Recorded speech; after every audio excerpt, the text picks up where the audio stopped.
Right, hey guys, how are we doing? Back with another video from 6, and today we're checking out Neji versus Gaara. It's interesting.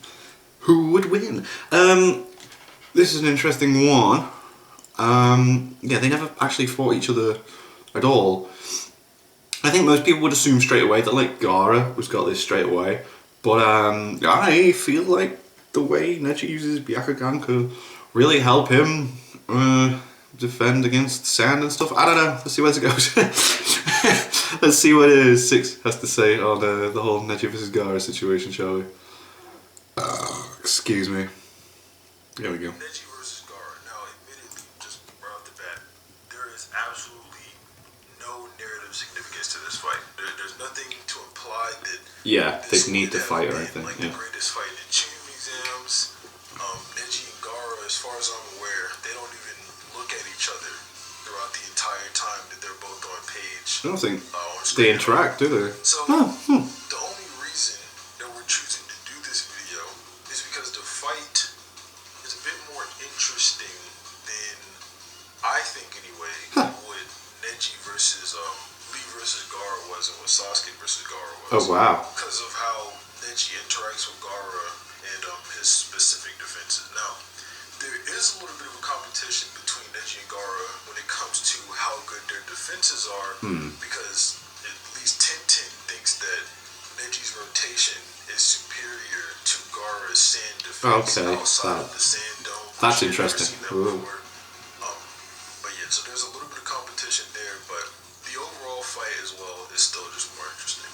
I do have another one of my sun seeds and spawns, the Chromebook user himself, sadly. Truth here. Hello? Hello. Oh, okay, cool. I'm glad to be here. Collab, let's go. It's not that great. I wouldn't subscribe to it, but if you want to, for whatever reason, it is down there. And you can so is that meant to be like a male version of Ruby from Ruby? I have a Sonata video coming out soon. Yeah, so if you like Sonata, then you can go check out Truth's video. Cool. With the running guy? Otherwise? Right. But yeah, I'll start with Garra. Basically, his whole narrative things in the story, basically. Garra, as a character, is supposed to be someone that's above the level of Genin. He's not supposed to be a normal person like everyone, I won't say everyone, but most people in the Chunin exams, right? They're supposed to be normal Genin trying to get to the level of Chunin. People like Garra have come out of B-rank missions unscathed, no damage at all. He also has things like his sand, basically does everything for him. He doesn't need to do anything at all. So the way his sand barrier works is that he just sits there and he pours chakra into it, and it automatically defends him. He doesn't have to do anything. Yeah, he doesn't have to. It does it automatically. As long as nothing's bad. You see later when things are fast, then clearly completely blitzes sand. Yeah, like me, Sasuke, whatever. Garra also, he completed the Chunin exams in the fastest time ever. Now, it is worth noting, at least in the Itachi novel anyway, that Itachi did his Chunin exams solo, so he had no help. Yeah, he didn't have the other two people to help him, Well, Garra did have a team. Don't be dated though, They're so much inferior to him that it didn't really matter. Like, you could also say Garra did the same thing. Like, he just cleared the Chunin exam solo. Tamori and Kankuro get absolutely nothing for that. The only reason that they even probably got to the end, well, maybe not Tamori, but the only reason Kankuro got to the end is because Garra was there. Kankuro sucks. Like, I'm not giving anything to him. Does, to be fair. But you can continue. I just had to mention that. I had to. Yeah, that's fine. Basically, when we go on to more of Garra's scaling, it gets kind of hard, at least for base Garra. He doesn't really do anything outside of defending against weightlessly, and somewhat weightlessly. Whenever he's defending against weightlessly, it's before Lee goes all out. We get the whole thing where Guy says Lee explode, and then he gets completely outmatched. Like, he gets outmatched and he gets his first wound ever in battle. Yeah, I never felt pain. It's like, defense, which is considered his true ultimate defense, is sand armor, which is basically a worse version of the sand shield, kind of, what I would consider a worse version, because not only does it take more chakra, it says it's riddled with weak points, so it's easier to break, bust down, basically. We don't ever get any explanation on what Kankuro meant by weak points, do we? At all? Nah, not really. Yeah, I don't think we do. You could kind of speculate on what the weak points might be, just because of It's how. an interesting one, but yeah, why mention it and bring it up, and then not When he's in the point it He out? used to sand one time, like under Gaara's chin, and seemingly from that one kick, all the sand armor cracked. But then when Lee did his gigantic Yo, that was so good. only pieces of the armor started breaking off and it didn't crack anymore. So maybe you could say like, oh, the under the chin part is a Weak piece of spot. Gaara's sand armor that's weak. While this is only Speculation. exams in the beginning, we will go over later forms of them after this, like Gaara versus Kimimaru Yo. and Neji versus Kidomaru, those specific versions of the characters. But yeah, at least while they're in the Chunin exams, base Gaara is pretty much not doing anything to Neji. It's worth noting that Lee, even before 5th Gate, before any of that, he still considers Neji to have the strongest taijutsu. He thinks the Hyuga, in general, just are the strongest school of taijutsu in Konoha. Yeah. He mentioned this earlier whenever he was fighting with Naruto and Sasuke just before the preliminaries. He said he didn't think he was the strongest junior ninja, but that title belonged to somebody else on his team. Obviously, that person he was referring to was Neji. And then we get a little bit of a breakdown from Guy, Kakashi, and Lee on how the gentle fist differs from the hard fist style, where the hard fist style more focuses on bruises, breaking bones, and making your opponent bleed. But the gentle fist, all you really need is a scratch. Like you just need to hit your opponent a little bit. Yeah, like knock out and chakra sends points and stuff. Yeah. The chakra network and attacks your organs. And then Kakashi says this is particularly strong because at least in Naruto, So there's if absolutely no if the sand shield to strengthen is your organs and from train them Gaara's against some sort of an attack like this. So chakra, Neji already has a form of durability negation with that. At least against everyone in the Naruto version, don't take it to like crossverse or whatnot, where like can't he Flash just can strengthen their through the insides, but at least in sand, Naruto, Neji like he actually does down has some the sort of, arrow to some that sort of durability negation. sound fork dude? Quickly talk about Hinata versus Neji, because there's a fair amount of Neji downplay with this fight, and I don't think it's fair at all. The statement comes from the data book, and you can talk about the data book if you want to. Sure. The data book says talks about this one portion of their fight where they're doing the whole gentle fist clash and whatnot. And they say they're fighting on par with each other, or specifically that Hinata's fighting on par with Neji. It would be a huge feat for Hinata. There's a few problems with this. I'll just bring up one right here real quick. That in this whole clash, Hinata's not getting anything done. I think she gets like maybe one scratch off that doesn't do anything.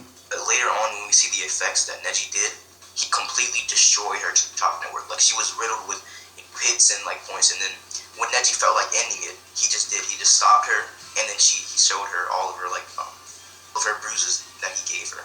So it wasn't really a contest to begin with. Neji was kind of toying with her. It never implied he was going all out.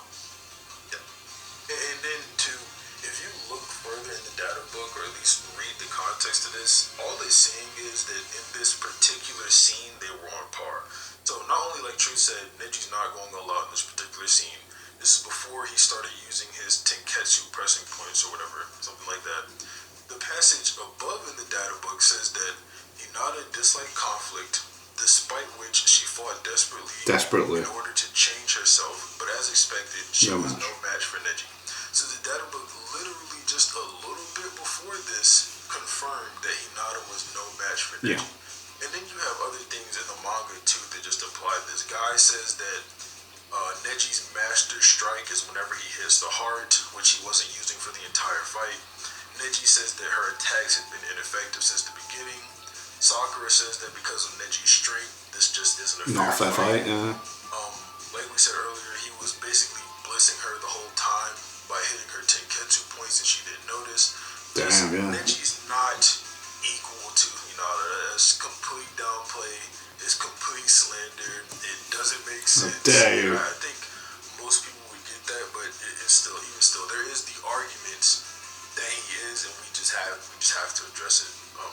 Just for whoever in the comments. Now, there's obviously going to be comparisons to Lee in this video because both of them fought Lee and both of them have statements against Lee. So naturally, that's just like the best way to compare both of them to each other, at least in terms of scaling. It is worth noting that after both of their fights with Lee and after both of the comparisons, they both trained for a month to get stronger. And Garra in particular, he kills people to get stronger. Yeah.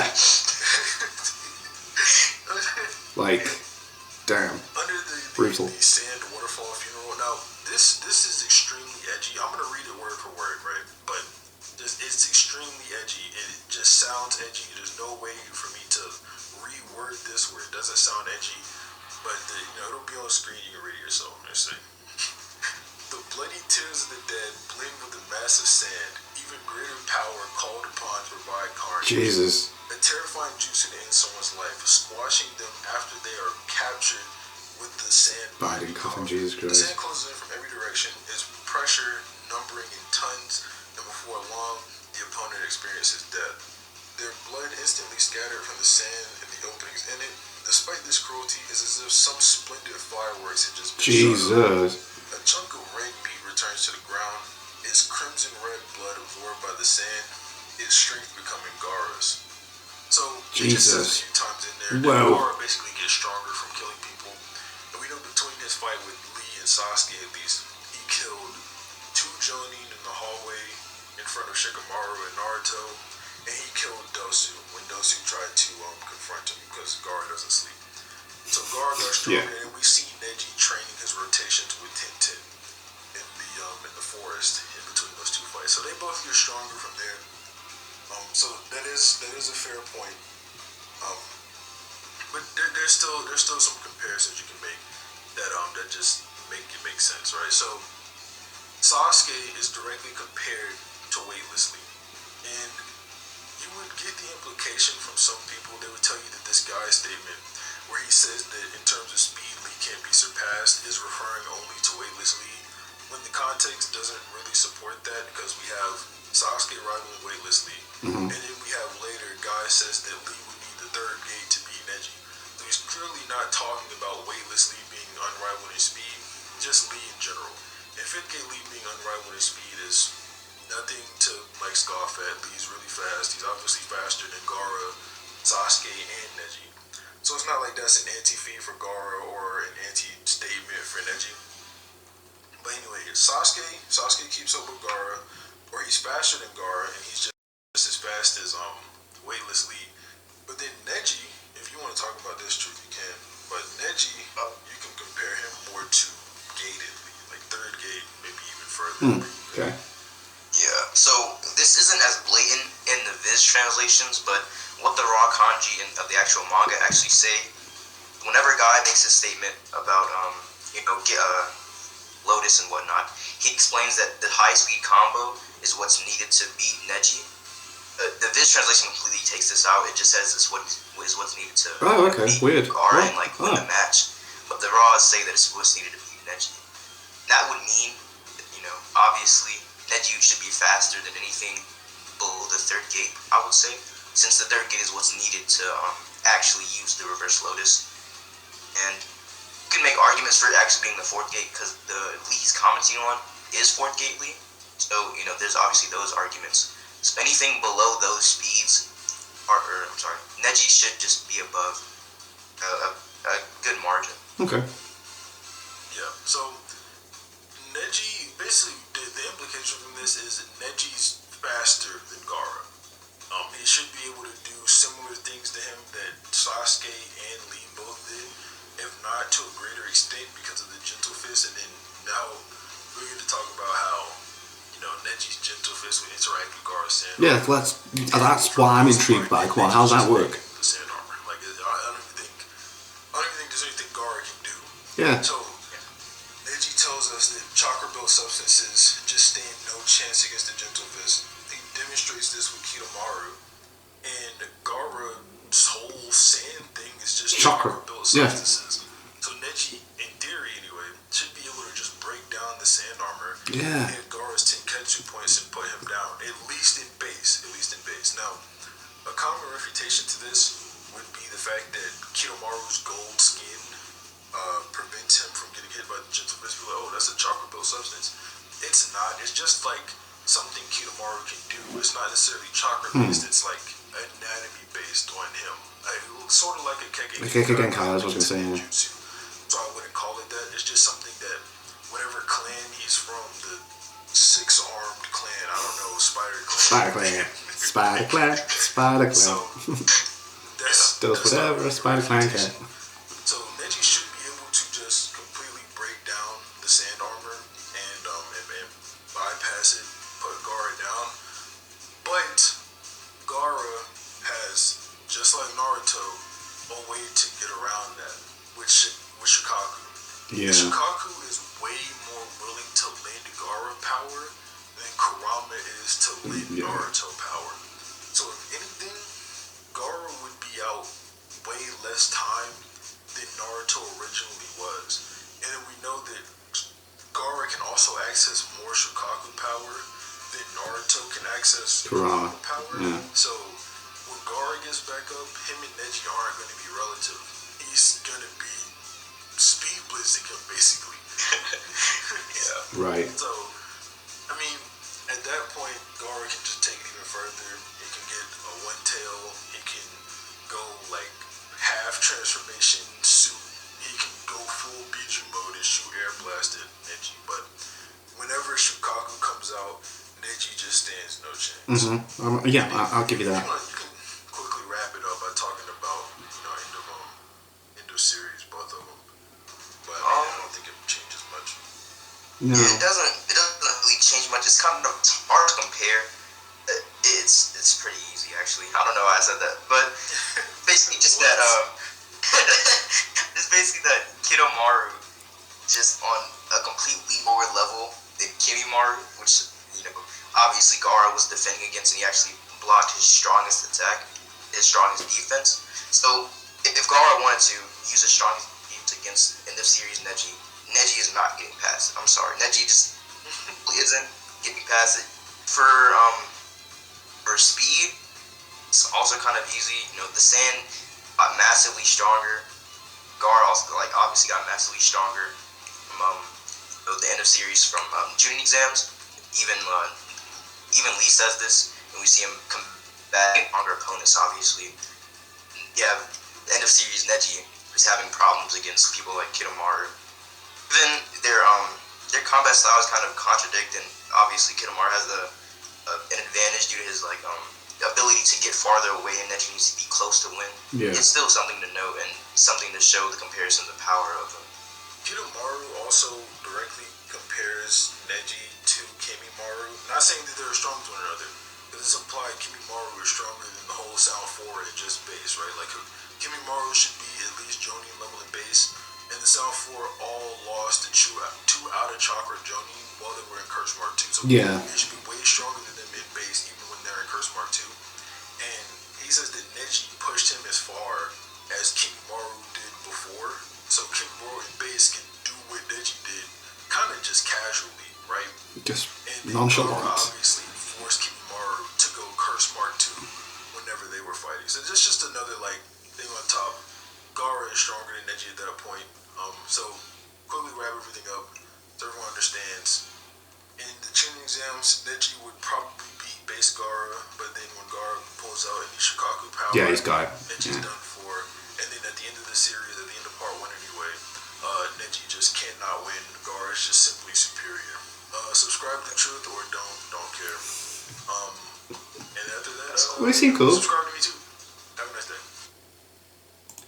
Yeah, interesting one. I'm glad they actually covered it. I thought that was just going to be something they weren't going to cover at all. Like the whole fact that the sand is chakra and Neji could just negate that pretty much. Really interesting concept. Yeah, and I hope the volume's okay. A few of you have mentioned that it's because 6 talks really low. So I do put the volume up a little bit higher with these 6 videos, but I put it up a little bit more this time. So if that's still not enough, let me know. But yeah, thank you to my patrons. If you want to have your name at the end of every video I upload, link in the description of the Patreon page. $1 months I have spot charts. Greatly appreciate it. Thank you guys very much for that. Thank you all for watching. What do you guys think of that? What do you guys think of this? Click like, subscribe if you haven't already. Leave comments down below. Let me know what I should watch in future videos. I'll see you guys next time.